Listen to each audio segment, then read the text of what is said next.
Senhoras e senhores, bom dia. Na qualidade de diretor da Escola Nacional de Formação e Aperfeiçoamento de Magistrados do Trabalho, ENAMAT, tenho a grata satisfação de declarar aberto o presente simpósio, o novo Código de Processo Civil e os impactos sobre o processo do trabalho.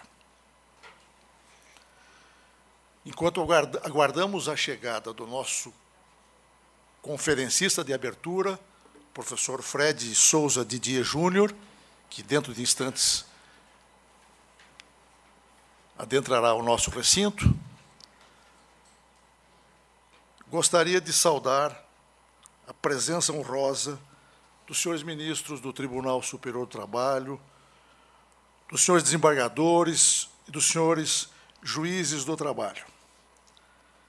Nesta ensolarada, quente e seca manhã, ainda de outono, do Planalto Central, apraz-me receber, abraçar e saudar a todos os participantes deste simpósio. Esta é mais uma atividade acadêmica que se inscreve no elenco dos cursos de formação continuada promovidos pela ENAMAT ao longo deste ano.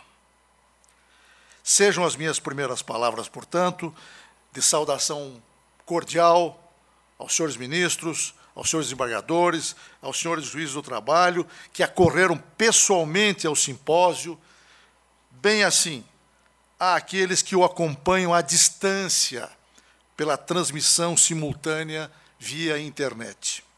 Saúdo também os senhores servidores do Tribunal Superior do Trabalho, que igualmente acompanham as atividades do simpósio a partir de sua retransmissão no auditório da ENAMAT, em prédio anexo a este.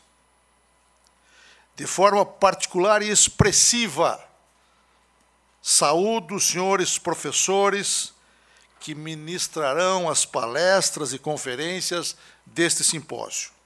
A todos antecipo, desde já, os meus mais sinceros agradecimentos pela relevantíssima contribuição, pela relevantíssima colaboração com a ENAMAT. A realização deste evento, evidentemente, só foi possível mercê da boa vontade e espírito público dos senhores professores que aqueceram ao nosso convite. Senhoras e senhores, o motor da excelência da atividade judicante revela-se, como é por todos sabido, no adequado preparo dos magistrados. Não há outra medida para o aperfeiçoamento, o engrandecimento e a efetividade da justiça, senão a constante, ampla e profunda preparação dos magistrados de seus quadros. E essa é, como sabemos, a missão constitucional da ENAMAT. Escola Nacional, a ENAMAT articula-se com as escolas judiciais das 24 regiões da Justiça do Trabalho para promover a incessante preparação de seus juízes, seja em curso de formação inicial, etapa obrigatória no vitaliciamento dos magistrados, seja em cursos de formação continuada, realizados, a exemplo do simpósio que ora se inicia, realizados de forma presencial ou pelo rico instrumento do ensino à distância. Depois de 40 anos de vigência do Código, mais de 40 anos de vigência do Código de Processo Civil de 1973 e de inúmeras alterações que se seguiram, ao que tudo indica, emerge da produção legislativa do Congresso Nacional um novo Código de Processo Civil. A reformulação das normas contidas no Código, como se sabe, é exuberante e profunda, na busca de incorporar os avanços da doutrina do direito processual civil, ciência que no país, como sabemos, reúne nomes célebres e produção riquíssima.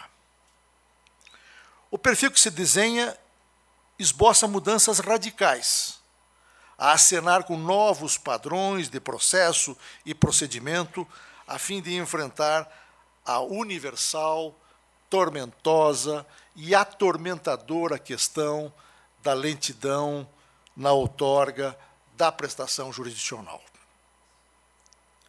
É verdade que não se sabe ao certo e precisamente, nesta quadra, a amplitude das novas normas processuais e institutos que emergirão. Como ninguém ignora, o projeto de lei originado do Senado enfrentou modificações substanciais na Câmara dos Deputados e retornou ao Senado Federal, onde ora tramita para a palavra final sobre o Código.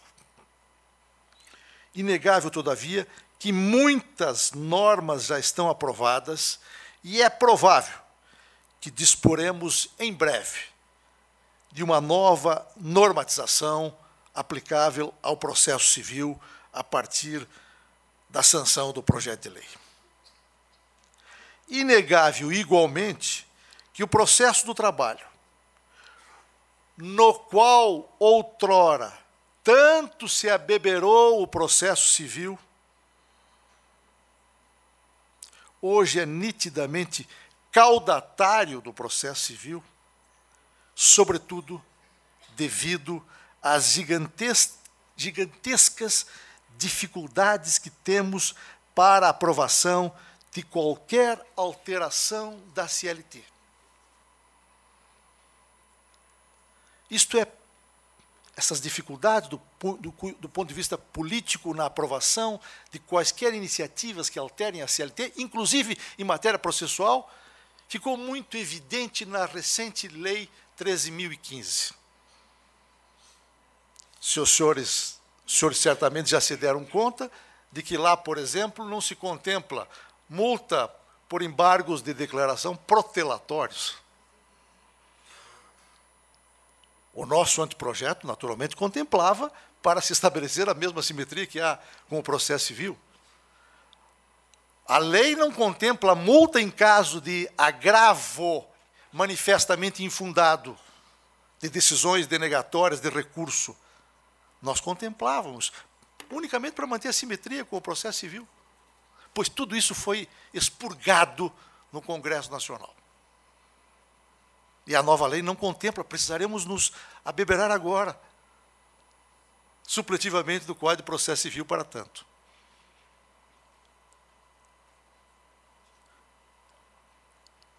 O parágrafo 5º do artigo 896, que trata das decisões monocráticas do relator, também não está consagrado. Estava. Agora precisaremos nos socorrer do artigo 557 do Código de Processo Civil para que o relator no TST possa proferir decisões monocráticas de trancamento ou de provimento de recurso de revista. Realço esses aspectos, senhores ministros, apenas para demonstrar que, infelizmente, somos cada vez mais caudatários do processo civil em função dessas injunções políticas. Efetivamente, sabemos que algumas experiências bem-sucedidas do processo de trabalho, em diversos aspectos, culminaram adotadas pelas sucessivas reformas do processo civil.